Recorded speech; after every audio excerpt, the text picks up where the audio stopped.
Assalamualaikum. How are you? I hope you all will be doing very well. Inshallah, today we will discuss about noun. Dear students, हमने English language and grammar का course शुरू किया है. Topic number 2 word को हमने start किया है. हमने कल types of word on the basis of action की बात की थी, जिसमें हमने कहा था कि there are 9 types of word on the basis of action, और इसको हमने एक कॉमन नाम दिया था पार्ट्स ऑफ स्पीच. उसके बाद हमने introduction to part of speech को पढ़ा था. इंशाल्लाह today we will start the very first part of speech, that is noun. आज हम इंट्रोडक्शन टू नाउन को डिस्कस करेंगे. ये इंग्लिश लैंग्वेज एंड ग्रामर का लेक्चर नंबर 9 है.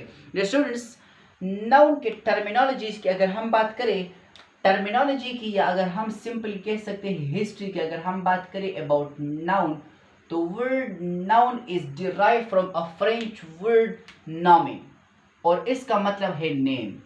हमारे पास नाउन एक फ्रेंच वर्ड है नॉमिन, इससे डिराइव किया गया है, और इसका मतलब क्या है? नेम है.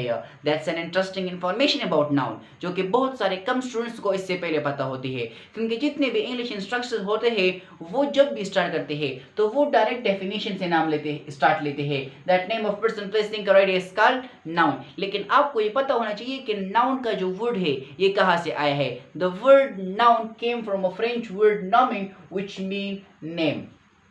Now we can define noun as a name of person, okay, name of place, okay, name of thing, okay, और name of idea. इसको हम क्या कहते हैं? इसको हम कहते हैं नाउन. नाउन हम इस तरह डिफाइन करते हैं, name of person, place, thing और आइडिया. इस चीज का मतलब क्या है कि नेम ऑफ पर्सन से क्या मुराद है? फॉर एग्जाम्पल, एक बंदा है, एक बंदा है, for example this is a person. ठीक है, ये क्या है? ये एक पर्सन है. अब इस पर्सन को मैं कहता हूं अली. इसको मैं क्या कहता हूं? अली. अब अली इस बंदे को जाहिर करता है, इस शख्स को आइडेंटिफाई करता है, इसकी पर्सनालिटी को एक्सप्लेन करता है. तो ये जो अली है ना, ये नाउन हुआ. इस अली ने हमें इंफॉर्मेशन दी इस शख्स के बारे में. या नाउन को हम वेरी सिंपली कुछ ऐसे भी डिफाइन कर सकते हैं कि नेमिंग वर्ड्स. जितनी भी नेमिंग वर्ड्स है उसको हम क्या कहते हैं? वर्ड. उसको हम नाउन कहते हैं. लेकिन इसमें आपके पास एक एक्सेप्शन आती है, वो ये है कि एक्सेप्ट ऑफ प्रोनाउन. ये इंपॉर्टेंट पॉइंट है, जरा आपने ये नहीं बोलना कि तमाम नेमिंग वर्ड को हम नाउन कहते हैं लेकिन प्रोनाउन के अलावा. अकॉर्डिंग टू गूगल नाउन को निहायत ही मौसर तरीके से डिफाइन करता है. According to Google, noun is a word, और हम पढ़ भी वर्ड को रहे हैं. तो नाउन क्या है? Noun is a word. अब उस वर्ड में एक क्वालिटी होती है. वो क्वालिटी क्या है? which is used to identify a class of people, person or thing. It's a word जिसका इस्तेमाल किया जाता है किसी शख्स को आइडेंटिफाई करने के लिए, किसी जगह को आइडेंटिफाई करने के लिए, या किसी चीज को आइडेंटिफाई करने के लिए, या किसी आइडिया को आइडेंटिफाई करने के लिए.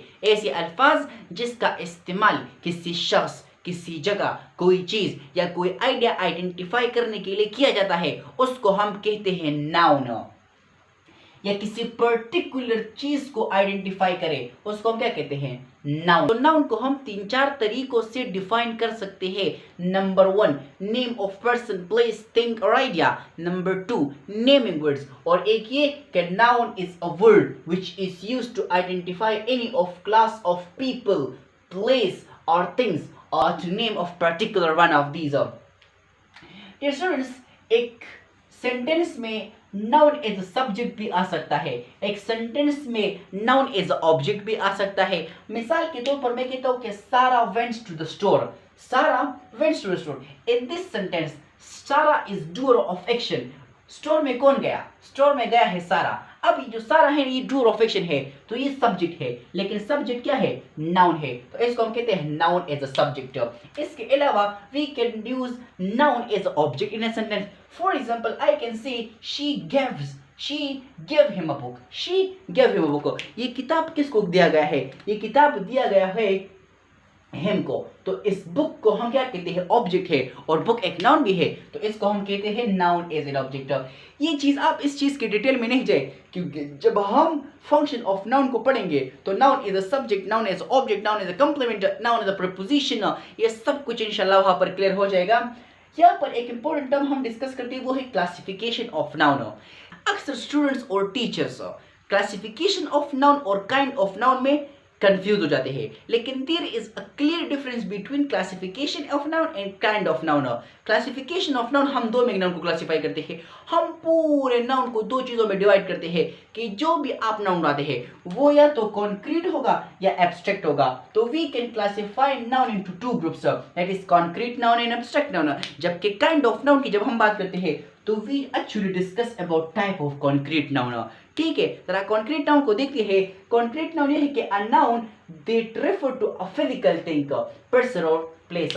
ऐसा नाउन, एक ऐसी चीज का नाम जो फिजिकल वजूद रखती हो, इसको हम कहते हैं कॉन्क्रीट नाउन। मिसाल के तौर पर समथिंग और someone that can be perceived with five senses. किसी ऐसी चीज का नाम जिसको हम फाइव सेंसेस से परसीव कर सकते हैं, जिसको हम फाइव सेंसेस से देख सकते हैं, फील कर सकते हैं, इसको हम कहते हैं क्या, कॉन्क्रीट नाउन। मिसाल के तौर पर चेयर को हम टच भी कर सकते हैं, चेयर को हम देख भी सकते हैं। अगर चेयर को आप ऐसा मुक्का मारोगे तो आपको हर्ट भी कर सकता है। ठीक है, डॉग को आप देख सकते हैं, सुन सकते हैं। म्यूजिक हम सुन सकते हैं, तो ये हमारे पास क्या है, एक कॉन्क्रीट नाउन है। Now we go toward abstract noun. Abstract noun is opposite to concrete noun. Concrete noun में हमने बात की कि वो नाउन जिसको हम फाइव सेंसेस से फील कर सकते हैं वो कॉन्क्रीट नाउन है, जबकि एब्स्ट्रैक्ट नाउन को कहते हैं अ noun that denoted an idea, quality और स्टेट। वो नाउन जो कि स्टेट को शो करे या क्वालिटी को शो करे या किसी आइडिया को शो करे, उसके लिए हम अगर कोई नाउन इस्तेमाल करते हैं, कोई नाउन इस्तेमाल करते हैं, कोई नेम इस्तेमाल करते हैं, उसको हम कहते हैं एब्स्ट्रैक्ट नाउन। फॉर एग्जाम्पल मैं कहता हूँ हैप्पीनेस, लॉयल्टी। मीन्स अगर आप हट कर जाते हैं कॉन्क्रीट नाउन से, हट कर जितने भी नाउन है ना वो एब्स्ट्रैक्ट नाउन है रादर देन कॉन्क्रीट नाउन। ठीक है, कॉन्क्रीट नाउन से हट कर जितने भी नाउन है वो क्या है, एब्स्ट्रैक्ट नाउन है। मतलब ये बात तो सिंपल है, या तो हम एक चीज को फील, टच या स्मेल कर सकते हैं, या हम किसी चीज को नहीं कर सकते हैं। जिस चीज को कर सकते हैं वो कॉन्क्रीट नाउन, जिसको नहीं कर सकते वो एब्स्ट्रैक्ट नाउन है। मिसाल के तौर पर मैं कहता हूँ you are very loyal, how much I don't know but you are loyal. यहाँ हम एक फर्जी बात करते हैं, you are very loyal, actually में वो ऐसा भी हो सकता है कि वो लॉयल ना हो, सिर्फ बज़ाहिर लॉयल हो। तो this is about abstract noun. Once again concrete noun हमारे पास क्या कहते हैं, फाइव सेंसेस से फील कर सकते हैं, जबकि कॉन्ट्रैक्ट नाउन को हम फाइव सेंसेस से फील नहीं कर सकते। This was all about noun. इंशाल्लाह from tomorrow हम noun के डिटेल को शुरू करेंगे। And please subscribe Abubakar Dot and don't forget to press the bell icon and share with your friends. Thank you.